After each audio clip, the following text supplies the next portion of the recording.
news today. Thank you guys. Chicago. Sure, one day in the probably not far away future, you will be able to tell your children, I used to see Matt Cohen leap off a chair without the wire pulls and stunt team right off stage. Because we couldn't be that far away from this being a visual effect, right? It's gonna be a hologram before you know it. I'll be backstage just going, woo! Why is it I can't hear you, but I can hear everybody else? I can't hear you in my headphones. No way. So no, you guys talk about your things. Yeah.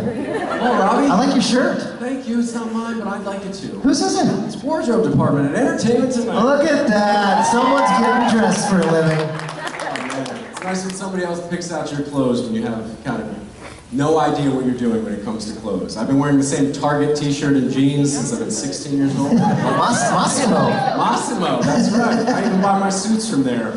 Morano? Matt Cohen, we're all real proud of you back home. Oh man, yeah. Excited about Local boy makes good. I mean, the superstars that you're hobnobbing with. Yeah. It's an interesting job, guys. This is quite an extraordinary moment. When Benedict Cumberbatch was like, we're all backstage, we're all talking about how great looking you are. Listen, I was like, I'm done. That's good. I'm good now. Yeah, I wanted to quit also and join the MCU, like he said I should be doing. I wondered, why am I holding this microphone when Benedict Cumberbatch, Oscar award-worthy, tremendous actor, marvelous Mr. Strange, Doctor Strange, says I should be in the MCU. I should drop the microphone and join the MCU. That's how easy Hollywood should be, but it's not, so I'm here. I like marvelous Mr. Strange. Well, some people call him Doctor, but to me, he'll always be marvelous Mr. Strange. Well, and let's also be honest. He had to earn that degree. He started with Mr. Strange. Right? Then, years at Strange Medical School. Not to be confused with marvelous Mrs. Maisel. Dr. Maisel. That's Dr. Maisel. Dr. Maisel. The marvelous Dr. Maisel. This is the problem with Entertainment Tonight is I never know what I'm talking about. You have to watch so many different shows and stories. You look at people and you wonder, what show am I talking to you about in this moment? You just can't. Well, now that makes sense. When I'm on the red carpet and someone's like, "Hey, so how was that for you?" Like you're like, you didn't really see this, did you? We keep it vague. We keep it really vague, and then sometimes I don't even say the celebrity's name because I might call them the wrong. Right. Dude, I would be the worst at it. Oh no, I'd be terrible. Right? Oh. You'd be better than me. No, because I would panic. Right. I mean, theoretically, I know you're like, oh, you know everybody in your neighborhood, but that's like casual, no pressure. Cameras aren't rolling. I get nervous when somebody hands me their autograph, a thing to autograph, and he's like, "What's your name?" And they go, "Beth," and I'm like, "Shit." Oh, dude, that happens to me all the time. When I sign my name, I'll sign it J. That's not my name. Like so, I feel like when the pressure's on, man, I collapse. The worst when they're like, we've talked about this when someone works hard on something. When someone wants me to sign that little baby car, I'm like, okay, just right on top here. Okay, here I go. Going in. I'm signing it. I'm gonna sign it right now. Here I go. They give you the piece of art they've been working on for 6 months, and they're like, go ahead and sign this, and you're like, all right here. No, not there. Yeah, that's the one, dude. When I go next to my face, no. Yeah. Well, how about just a black dot next to my face, and then I'll sign. And then they're like, really? Everybody did it in silver, and you picked gold? Like, what is the problem here? So, here's funny is that when we get the posters, you see the other actors have all signed it, and sometimes other actors will put the person's name, and you just copy what they put, and you'll also put the person's name. So, like, one time there was, like, David Hayden Jones or something had signed it to Zoe, and so I'm like, to Zoe, and she's like, yeah, my name's Claire, and for some reason he thought my name was Zoe, and I was like, oh, shit, now there's... You enjoy the nickname?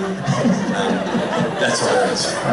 I like how we went from Matt, who's withstanding the pressure of being live constantly, to how actually we can't sign our own name. Right. The disparity is pretty substantial. Should we dive into questions, fellas? Yes, let's. I mean, because it used to be old hat. Rob, Rich, and Matt, well, go to any con, you can't swing a dead cat without seeing those three dudes together. And now... This is the first time we've been together. And they no longer allow dead cats in the convention, so that's... can't swing those. COVID thing. And now we're never here. Like, this is only the second time since... Pre-COVID. Way pre-COVID, because you didn't do the last two cons before COVID. So, way mid-year before COVID was even an idea or a concept, unless you were a scientist who knew there was a thing called COVID, we haven't done this. We've done it once in Vegas. Vegas, yeah. Here we are. So, you're welcome, Chicago. No, all those questions you were dying to ask. R2M, back in business. Yeah. Although I will say, no, because we all know that Rob Benedict is a comedy genius. And Rob will text me whenever, because I haven't been doing a fair share of these, and then Matt will say he can, and then Benedict Cumberbatch will say, come to the pool party, and he's out. You know, like he's... I don't know that until Friday at soundcheck. Don't you usually know that when you're walking on stage for the panel? Like, Matt won't be joining you. Usually at soundcheck, it's a fun game I like to play with Hillary. At soundcheck, I'll be like, is Matt canceled yet? And she's like, yep, about an hour ago. I'm like, okay. And so Rob will always send me, he's like, yeah, you're not here, Rich, and no Matt. And then he'll send me an emoji of a microphone followed by an empty chair. Every time. I mean, it's... Yeah. The greatest is when so your meet and greet, your R2M meet and greet was canceled. We gave people the option to stay and just talk to you, or to buy something else, and most everybody bought something else. Okay. Got that hour off. Cool. All right, let's take some questions. You over there. Hi, I'm Amber. I have a question about the podcast. Are you guys gonna, knowing how the show ended, especially with Cass's ending, are you guys gonna, is that gonna influence how you guys talk about the show or see it or watch it? Well, I mean, so she's referring to a podcast that Rob and I host called Supernatural Then and Now. Which, for those of you who don't know, is a rewatch podcast where Rob and I watch the show. We're not watching it as part of the podcast. We've watched it in advance of the podcast, typically for the first time, because Rob and I... Yeah, we're watching it in order for the first time. And we haven't seen a lot of the episodes. Most of the episodes I've not seen. And then we bring on a guest, usually somebody obviously we've had, the actors on it, but we also have the crew. We have, the DP. Who has something to do with that episode. Yeah, and so it's kind of a deep dive into each episode, and it's fun, and it's funny, and it's interesting. And certainly I'm learning because I'm watching the show. Right. And you're learning because you're also watching the show. Right.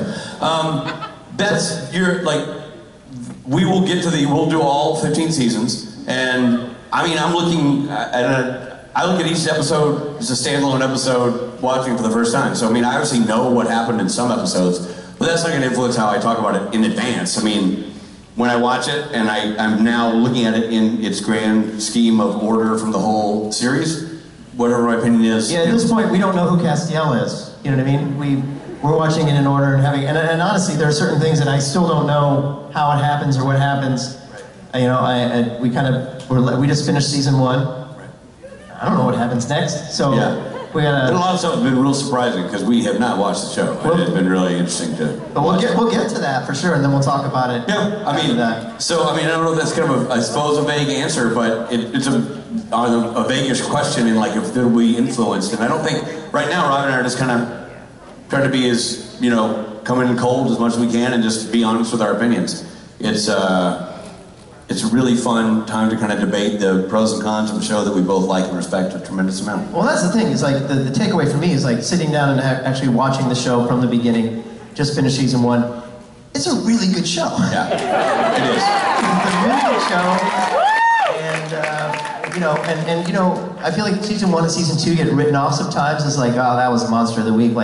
I loved it, man. I had a great time. Yeah, so far it's phenomenal. Anyway, I hope you're listening, and then you'll know what we think of those episodes when we get to them. Thank you. So, question for Rob. Assuming that your co-stars, not only on Supernatural, but any other show you've been on, have seen the movie Waiting, how often do you get, do they play the game? Oh, gosh. I thought you were asking me about peeing in public. Which has nothing to do with the movie. This makes sense if you've seen Waiting. The game, I'm trying to think if anybody's ever asked me. People have asked me about it. No one's played with me. No one's ever said, hey, look at that, here's the Batwing. No one's ever... I kind of feel like at this point, isn't that a cancelable event? Yeah, I think at this point, yeah, it might be. Especially with coworkers. Yeah. You know what I mean? In a work environment. All I'm saying is you might have a goat coming at you at some point today. Look out. Okay. Matt Cohen. If anybody I work with, it would be Matt Cohen, because he liked the movie before he met me. So much. So he knows what we're talking about. And I love the game, and I'm willing to get canceled for it, so there you go. I'm not going to cancel you. Thank you. I'm actually kind of excited. Benedict Cumberbatch will make sure that he's never canceled. You. Hi, I'm Erica. My question is, if you weren't in Hollywood, what would you be doing? So if we weren't in the filmmaking, TV making business, what would our job be? Yes. Interesting question. I could have seen myself becoming an attorney. I'm laughing that they're laughing. But my dad's a lawyer. Look, my dad told me years ago when I wanted to be an actor, he said, hey, because I was worried that he was going to think that pursuing the arts was a bad idea, you know, come from a conservative Southern upbringing. And my dad said, you know, go do what you want to do. He's like, actor, lawyer, preacher, DJ. It's all the same job. You're just selling something different. So do what inspires you. And so I think I don't think DJ and preacher were on the list, but I could have seen myself following him into the law. See, I think you would have been a great sort of small town politician. Well, I don't know much about much, but let me tell you this. We're going to save our clock tower. Your Honor, I don't mean to laugh in the courtroom because that's a dishonor to the flag, but I'm forced to chuckle at this very moment based on the preposterous proposal by my defendant. Good straight, small town attorney. Anyway. I feel like that's Matthew McConaughey in another 30 years. Right? You might be right. It's Matthew McConaughey meets Andy Griffith. Yeah, there you go. Anyway, that's my answer. Matt Cohen, what were you not an actor? You know, I don't know. I would probably be a I don't know. You know, I always wanted to be in some sort of fight sports back in the day when I was a younger person. Not so much now. I would like to be a farmer. I would. If I wasn't on TV, I would like to be as far away from things all TV as I could. The chaos of Hollywood and everything that comes with it. I would like to own a bunch of acres and grow all sorts of fruits, vegetables, and of course cannabis to make everybody happy.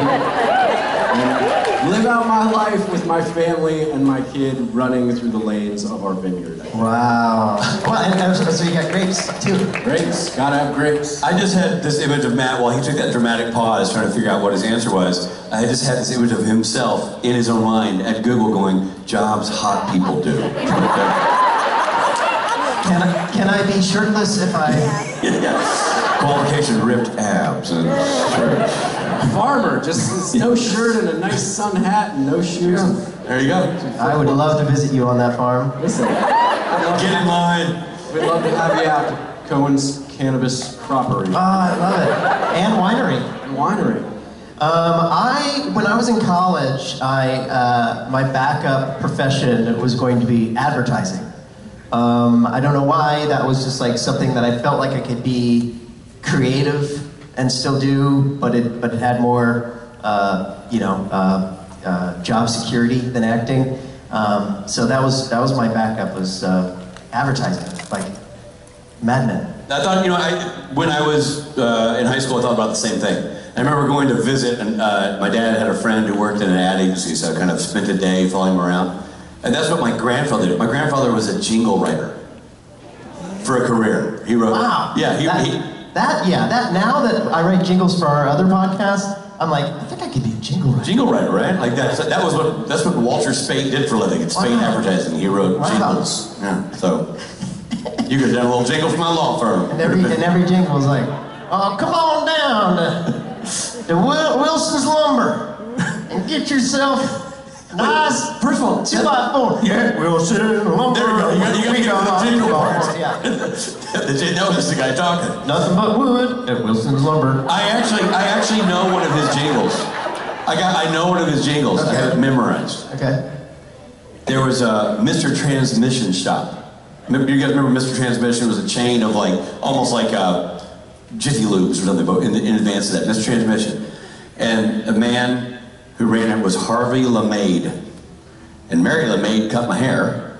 And Harvey was her husband, Harvey LeMaid. And the jingle was, you got it made in the shade with Harvey LeMaid, Mr. Transmission Shop. You got it made in the shade with Harvey LeMaid, Mr. Transmission Shop. Well, that melody is so dear to me. I sing it, I just can't stop. You got it made in the shade with Harvey LeMaid, Mr. Transmission Shop. Wow. That's a Walton Speight original. That's pretty damn good, man. It must be good because it stuck with me for 40 years, so. Remember when everything had a jingle, like coming up, like every commercial had some sort of jingle that you sang and knew, and you didn't know why you were singing the Honda jingle for the local Honda dealer. Yeah. Everything had. Well, because we had more local spots back then. Yeah. More Still, there still are. Like I watched the baseball games on the local channel, and you still get those little, like there's one for the plumber. Anyway, yeah. They still have them. Jingles. Yeah, I guess you have to watch live TV. I don't watch a lot of live TV. Right, That's why part of it's lost on me. Did you say yours? No, you're advertising. Okay, so there we go. So there we know. Now we know. Thank you for your question. That was a good one. Yeah, right there. Hi, I'm Jordan, aka ChiCon Baby, and my question is for all of you. So last night karaoke was awesome as usual. Great. But I was wondering if maybe somewhere down the road, themed karaoke might make a comeback, like maybe fruits instead of vegetables. Ooh, that might be an Adam Fergus question. Oh no, you're never there. Well, I'm never there, but when I'm there, I would listen, I've been a fruit for a long time, so I just stumble right out, and we can make that happen. I think. Yeah, but you guys are the originator of the, like, speak on behalf of. Oh man, we were. I mean, every year was a different theme back when this all started. I mean, we were costume shopping on the reg together. Yeah. Peas and Carrots was one of them. Peas and Carrots. High school was one of them where. Yeah, we wore a cheerleader. Yeah, I don't know. I guess I was a cheerleader too. No, didn't you dress like Jensen? Or a coach? Yeah, I was the coach in the shorts. We did Game of Thrones where you were Khaleesi. Game of Tones. Game of Tones. Bill and Ted's Excellent Adventure where you were George Carlin. That's right. We had when were we Men in Black? No, when were we wearing all suits? We were Blues Brothers, right? For like a Halloween, I think that was a Reservoir Dogs or something like that. Reservoir Dogs. That was a one-off one. Yeah. We did some creepy Halloween ones. There was one where Victoria did our makeup and we all looked like creepy skulls. We were the zombie dads. Walking Dads? Walking Dads. Yes. But we did the scary makeup one, and you were David S. Pumpkins. Yeah. And then we were Thing 1, Thing 2, and Thing 2.5. That's right. Which I still have that costume, and my son wore it for his Halloween, and so he just went as Thing 2.5. That's awesome. And we had old 70s stuff, like bell bottoms and sparkly vests and stuff. We did the Big Lebowski. Was that for a whole year? Did we do the Big Lebowski? Wasn't my Jesus with the bowl? Oh yeah, you were. That's right. Wow. Were you Lebowski? Wow, I thought I made that up completely in my mind. Anyway, I think you've talked to the right guy, because what Matt will do, even though Matt is off interviewing A-list celebrities, he'll pass this information on to Adam Fergus, who's kind of the other guy. Yeah. And Fergus, it's time for Fergus to pony up at the themes. You know what I mean? Time to get Fergus on. Yeah, but I think what her question is, will you ever be back? To kind of try like getting the Eagles back together. You know what I mean? Get what? Get you and Matt back together, OG, for a one-off karaoke, just like we used to. If you host it, I'll do it. I was never the host. Doesn't matter. I want you to host it. I want you there for the big intro. No, I'll come as your sidekick, which is what I always did. I was both of your sidekicks. You know what? I know we'll never go back to this, so I'm not suggesting this. But costume-wise, you know what was fun? What? I think it was fun. You might tell me it wasn't fun. The old elastic waistband. Oh, that was fun. Yeah, that was fun. That was like the first. Yeah, that was like OG. Yeah, I don't think we had karaoke then, or maybe we did, but it was brand new. Yeah. Anyway. I think I'll try. I'll try to get these guys back for a one-off karaoke where we all put on the costumes like we used to do. Dust it off. Yeah. For old time's sake. You know what I think it is too? I think we're kind of waiting for this COVID to go away so we can take those silly-ass pictures we always do during karaoke. So I think we're working towards it. And the Moose Knuckle Corridor? Game of Inches. Apparently that's still Adam was telling me there's a big gap between the stage and the folks, which is a bummer. I used to like it when everybody's up front, so hopefully we'll get back to that. Anyway, thank you for your question. Drive safely. She's the Apollo. Oh, yeah. And so you are. Sarah. Yeah, there she goes. That's awesome. That's so cool. All right, you're right there. Hi. So I have a very weird question. It's one of my favorite get to know you questions. If you could have a liquid come out of each index finger, you can turn it on and off, which would those liquids be? See, that's a get to know you question that like... Tequila, vodka, rum, gin, and soda. I'd go with Campari, sweet vermouth, and high-quality London gin, because you got to make a Negroni. You got 2 more fingers, dude. Mezcal, and ice.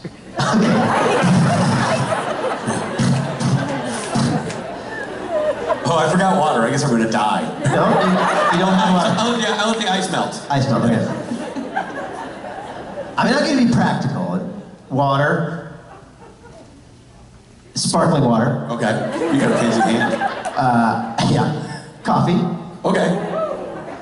Hot tea.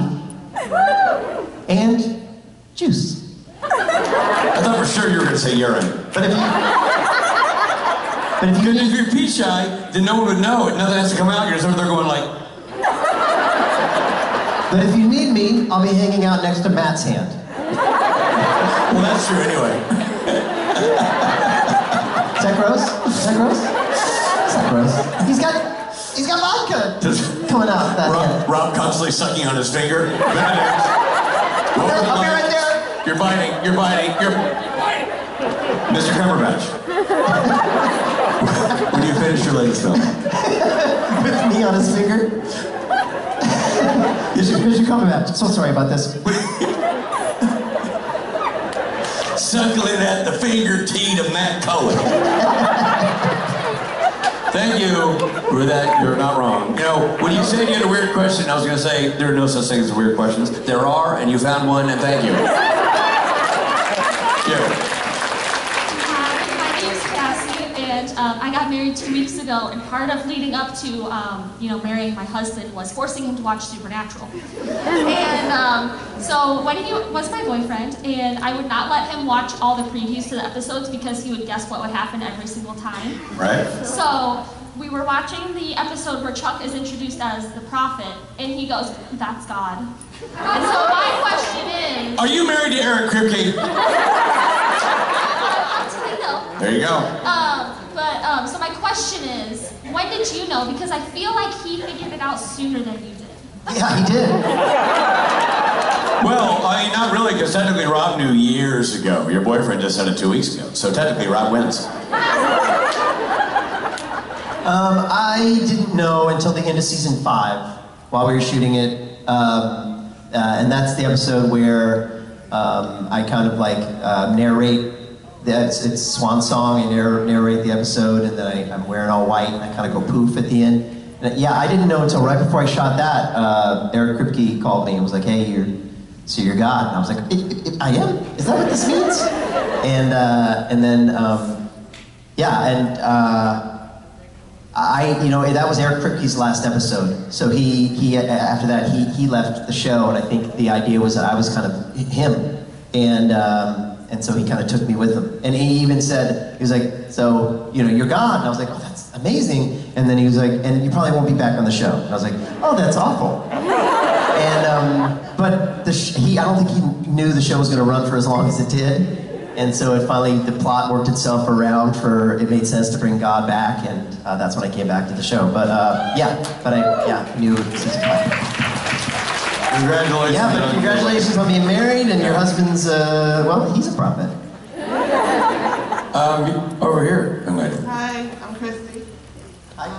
I love you all, but my question is for Rob and Rich. What is your favorite part of doing an album? Doing an album? Well, I'll defer to Rob, who's done so many albums. Robbie, what's your favorite part about doing an album? You mean photo album, right? Like putting pictures together of your friends, family? No. To me, it's just to walk down memory lane, and get those pictures arranged. Just right. Yeah. How many put on each page? And, my favorite part of doing, putting together music like that is, it's just, you have this vision of what a song's going to be. I write all my own songs, and so you have a vision of what the song's going to be, but it really doesn't get there until you've got all the pieces in the studio. And with Loud and Swinging, it's like it's not really a song until these guys are playing on it. And with my solo record that I just did, it was, you know, really wasn't a song until I had these other musicians put their parts into it. And it's just this magical feeling when you get that first mix back and you hear all the parts, turn it up in the car, you just like feel very proud because the song sounds amazing because it sounds like a real song. I think it's an equivalent to directing a movie, you know, or you know what you did with both of you have done with your shorts that you wrote and then you shot and then you get the cut back, you know what I mean? And you watch it and you're like, okay, this is a film. It's like super exciting. And you make tweaks and you do all the things, but I liken it to that because you write the songs like writing the script and then you get all the people in the studio, it's like shooting the movie, and then you cut it together, you cut a movie, and then you've got the product, and it's very gratifying. It's a very gratifying experience. And for me, I never think about whether or not people are gonna like it, or making money off of it, or anything like that. For me, it's enough to have just made it. And like, other people appreciating is like icing for me. It really is icing on the cake, because especially with making music, for me, it's that it happened. I'm just very proud that it actually happens, and it's a thing, you know. I'll just give a brief answer because I don't have a fraction of Rob's experience, but just recording a little bit when I was in a band in high school, and then recording the Dick Jr. and the Volunteers album. To me, the joy is I love music. I love playing music, and I love watching and listening to great musicians do great things. And it's so fun to be in the studio for me to just watch everybody else do what they do at the highest level. And I feel like a kid in a candy store. So to me, it's pure joy and pure fun. And let the chips fall where they may in terms of people listening to it or downloading it or you know, taking it home and loving it. But I love the process so much that to me, it's just, you know, it's like pure fun. I'm not trying to, you know, it's not my career. I'm not making a living on it. You know what I mean? And Rob even writes these songs. I wrote one on the first album. To me, it was covering a lot of songs that I grew up loving. So it was just really an exercise in how to have fun with great musicians. Do you think you'll make another one? I do. Yeah. Is that in the works already? No, but we have some stuff that we recorded that we didn't go in the first album. So we already have a couple of tracks sitting around that we already love, and then Billy Moran and I wrote a song that we recorded that you're aware of, and so we already have like 4 tracks, and then probably gonna, you know, do a couple more. And so, you know, at one point I was gonna just drop it out during COVID. Then I'm like, nah, do 4 more songs, make it a full thing, and cause I never got to play in support of the record. I'm sure you had the same problem where like COVID happened. You guys couldn't go on tour. You couldn't go do the thing that you want to do when you have your record out. And I mean, when we were going to do that with you guys, we were all going to sort of just go on the road as like, because Dick Jr. and the Volunteers and Station Breaks and Loud and Swinging, there's a lot of overlap in the musicianship. So the idea of doing that and going on the road, supporting what would now be both records is very exciting to me. So I would love to like get that second one done and then just do a brief tour to support both of them. So that's my goal. Thank you for the question. You. Hi. So I know Rob's mentioned the Kings of Con movie a few times. I'm just wondering if there's any updates or anything else you can say about it now. Not really. I mean, it's a project that's in development. I mean, it's certainly an idea that Rob and I love that we want to keep alive somehow.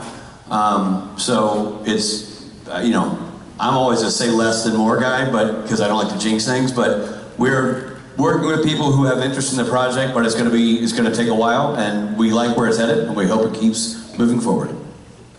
There you go. That's my political answer. Rob, do you have anything you want to add? I'm more of a say too much, and then the way it really is that sort of thing. Rob's the guy who talks about everything, and I'm the one who goes like, nope. I've written the script. The script is done. We're just waiting for the time to open up to actually do it. Rich is a busy man. And he's working on another project right now, so as soon as there's a window that we have open, we'll move forward with this. But I have every belief that it will happen in the next few years. Thank you. You. Hi. Hey. So Matt actually inspired this question, but I'm going to address it to all of you because I think it's a cool one. If you could be in the MCU, what would you want that to look like? What would you want your powers to be? Who would your superhero team be? Like, what would your character arc be like? Can I ask one quick question? Just because I didn't know what this reference was earlier. What the fuck is the MCU? Oh, the Marvel Cinematic universe. I thought it was a college that Benedict Cumberbatch attended. And I'd like to go to MCU. Oh, jeez. Oh, Dad. Hey, listen. I make no bones about the fact that superhero movies and I are not in lockstep. But I didn't see the Doctor Strange one. Man's question, the fuck is the MCU? Yeah, but I'm not embarrassed by that question. That feels like that's a genre thing I don't know. I don't know that stuff. So I have no idea. I'll let these guys who know and like that world answer you. So, like, we're making up a superhero, not one that already exists? It can be one that already exists if you want. It's like whatever your ideal would be. Like if you wanted to take over for a superhero, cool, but I wanted to give you the option to create one. What do you think, Matt?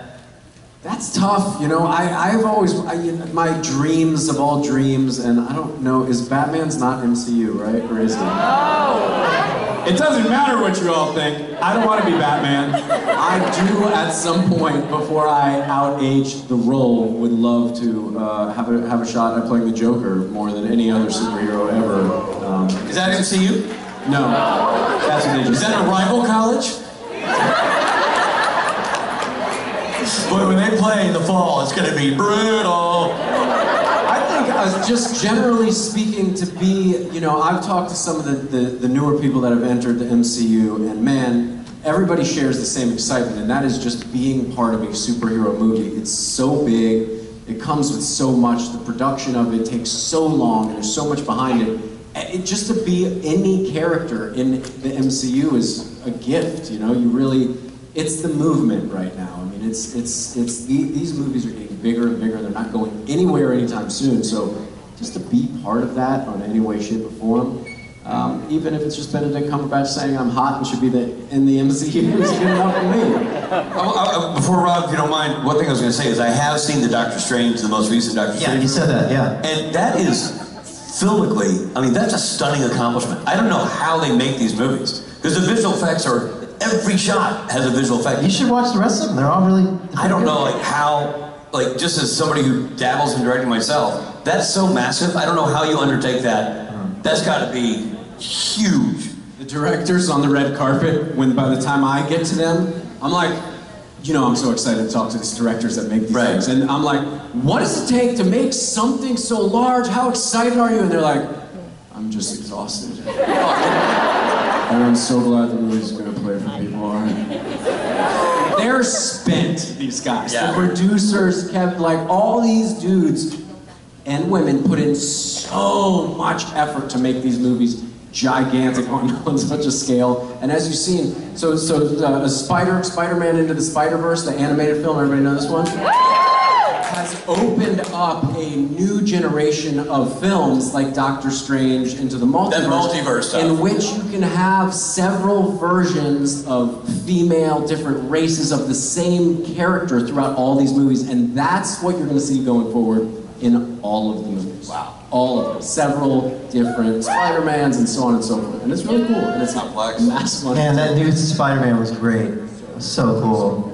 Just to have all the guys back and with the two OG guys. Yeah, did you see that? Yeah, saw that. You saw that? Look at you. All of a sudden, I don't know. Like, I don't get this. What the super? Look, I'll let these guys answer. I don't know superheroes. Fuck the superheroes. Oh, I love that movie. That was a great movie. That was great. Cinematically, that was beautiful. They're great. They're true. Like they're. I have kids, so I go where they want to go. Sure. And so I go see these things. That still counts. But right? what I can't differentiate is I don't know what superheroes are part of one.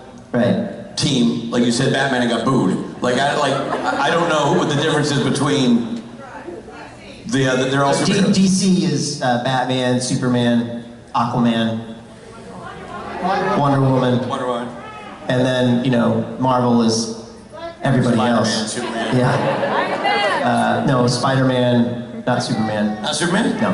Where's he? Thor. What's that? Superman is DC. Good. Iron Man, Deadpool, those are all Marvel. No, DC. No. Deadpool. Anyway, to answer your question, I just thought of it when Matt said that what we're going to see is different universes are going to open up, and we'll see all different types of people playing the characters. At first I was going to say somebody in WandaVision, because I really love Wanda, and I love WandaVision so much. But based on what Matt said, I think I'm going to be a 50-year-old Spider-Man. And that's going to be the joke of it, is that my back hurts, and I can't always get the webs to come out. Sometimes I just like to sit down, take a knee. I don't look great in the suit, but I've always wanted to be Spider-Man. Because he's a kid, and I've always felt like a kid at heart. So I'm old man Spider-Man. Old Spider-Man. Spider Pappy. Spider Pap. Spider Old Man. Thank you for your question. Yo. Hi. Since Chuck was quoted, correct me if I'm wrong, since Chuck was quoted as making a universe where everyone is a squirrel, I want to know what universe you guys would have liked to have seen in the show instead of just the normal universe and everything like that. Chuck said everybody's a what? Like I said, there's all these different universes. There's one universe where everybody's a squirrel. Oh. So when everything's yellow, Gotcha. just like everything. So what universe would you like to have seen in Supernatural? Different universe where the world is what? The world is all Simpsons. Pretty Simpsonified. Very Simpsonified. That's good. I would have loved to see young John and young Mary, which you're gonna see in the Winchesters, folks. I'm actually, it's to me, I'm like, I out-age those roles, obviously, but I am truly excited to see what they do with that show, as well as Walker Independence, Jared's other show. These guys are really doing some fun stuff. John and Mary it's always been so interesting to me. I don't know what they're going to show. I don't know anything about it, but it's going to be good. Those young folks, they have to play those roles. It's going to be really amazing to watch them explore, how it all came to be. It's interesting and exciting. But what you didn't answer the question. What's your universe? What? What's the universe? No, that's the answer to the question. Okay. I'm tossing around the answer. It's funny, you're so entertainment tonight now. You're like, no, it's great, all the universes. Let me tell you what, the thing those kids are doing, the work that they're doing. It's like I have a malfunction inside and I can only promote people's shows. Speaking of which, have you seen Jensen on the Boys? It came out yesterday. First 3 episodes. Yeah, my son is so excited about that. I interviewed him and it was incredibly awkward because I had a 6-minute time slot on a Zoom interview with him and 2 other people, and it starts with the first 5.5 minutes going, Ackles, Cohen, Ackles, what's up? And they, Entertainment Tonight has got me 8 questions that I have to ask 3 different people in 6 minutes. And I'm like, guys, okay, for the rest of this, I need you to give me speedy answers. I'm gonna ask them, talk like this for the whole time. It was terrible. Wow. I love that Matt's a successful interview guy, but I will say, it's weird now that every conversation you have ends with him going, now back to you in the studio, Claire. Exactly. Or head pad is the thing they make you do on every red carpet. Head pad is like, so when you see me on TV and the other host is talking before I start talking, I'm looking into a camera going, but I don't hear anything they're saying, so they go do 10 seconds of head pad in which you just smile and lie to the camera, where you're just like, yeah, that's right, Kevin, I'm here on the stage of Supernatural with Robin Rich. And it is like, it's so funny because they always are like, we gotta be authentic, we gotta create authentic moments. I was like, I've never acted so hard on anything in my life. Like, I've never phoned it in. Like, you have to. What's the thing you did on the soap opera where at the end of the scene you had to do that look? Oh, that's the worst. What's that called? They call that the tag.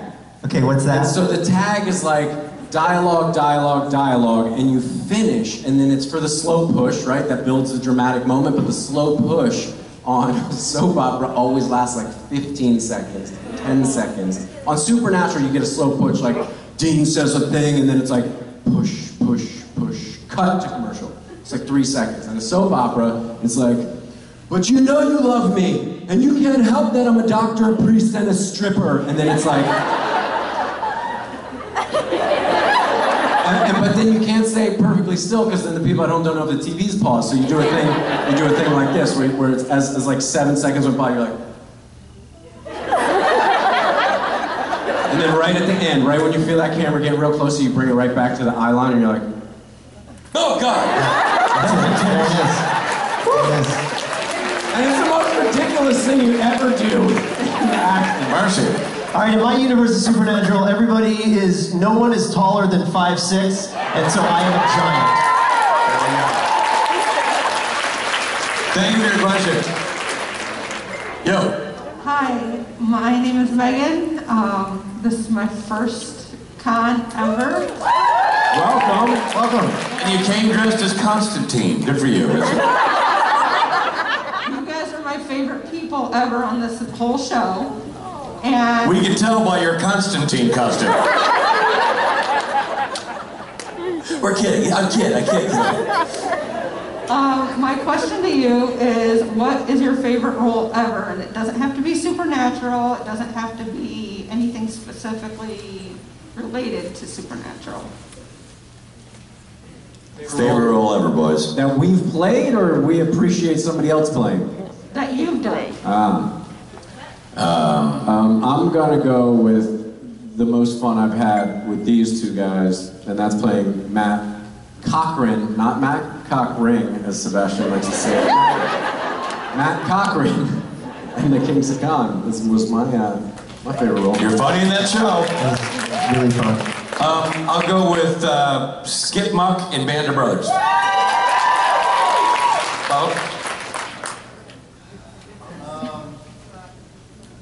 You know, I am gonna go with, you know, I recently got to do something where I was on Lucifer, and I'm playing this bad dude. He's French, he's a mercenary, and in this one episode, Kevin Alejandro's character comes back from the dead and is in my body. So I go from being this French mercenary to being Kevin Alejandro, and that was super fun to do. That was like super fun. And the episode was directed by Kevin, and so I really got to sort of imitate him, and that was fun to do. Thank you, and welcome to your first convention. I hope you have a good time. Over there. So I do have maybe a weird question. If you have the choice between fighting one horse-sized duck or 100 duck-sized horses, what would you fight and why? I fight the duck-sized horses because I just die from how cute they are. So at least if I got trampled to death, it'd be adorable.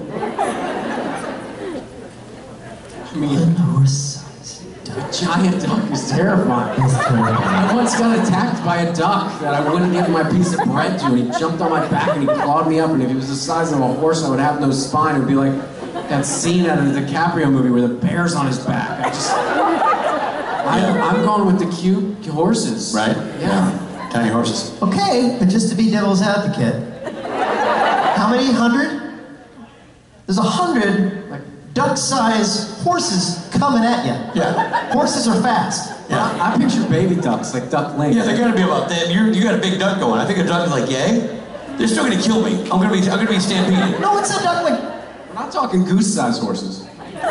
Still. I'm just saying, I know I'm gonna die either way. I just want to die with the cute little... honestly, if I'm fighting You trying to live? a horse-sized duck. Ducks aren't as fast as horses. I'm gonna run. You know, Either way, I'm running. you found a loophole. You clever son of a gun. Because they make those little mini horses. Yeah. So the duck's the size of a mini horse. You could probably kick that duck's ass. Go with where your gut's telling you to go. Go with the horse-sized duck, but make sure the horse is one of those mini, cute little I mini don't know things. if I've got that choice. She didn't specify breed. So I get to say in the moment, you know what, I'm gonna go with the mini horse as a big duck. Okay. You just made a 5'6" universe. I think you can pull this one off. Okay. Either way, I'm running. Yeah. But I'm running from that one big ass duck. Thank you for your question. Hi, I work downtown Chicago, and I was out Thursday at lunchtime, and I saw a tour bus go by. Richard, how was it filling in for Rob on the city tour when you're not a Chicago native? Great, easy. God bless cell phones. So Rob was going to give a tour of Chicago and had to pull out, and so I stepped in and filled in for him, and basically just took your itinerary that you've utilized in the past, and it was. And then I think Hillary and Jim Gannon kind of sweetened it by making a couple of suggestions that had worked well for you in the past, and don't do this, that's too long to drive, do this, and it was great. And you know, we'd sort of go to these places, and I'd been to the Bean once, years ago, but that was it. And so I'd never seen the outside of Wrigley Field, I'd never seen Shedd Aquarium. It was really lovely, and the weather was great.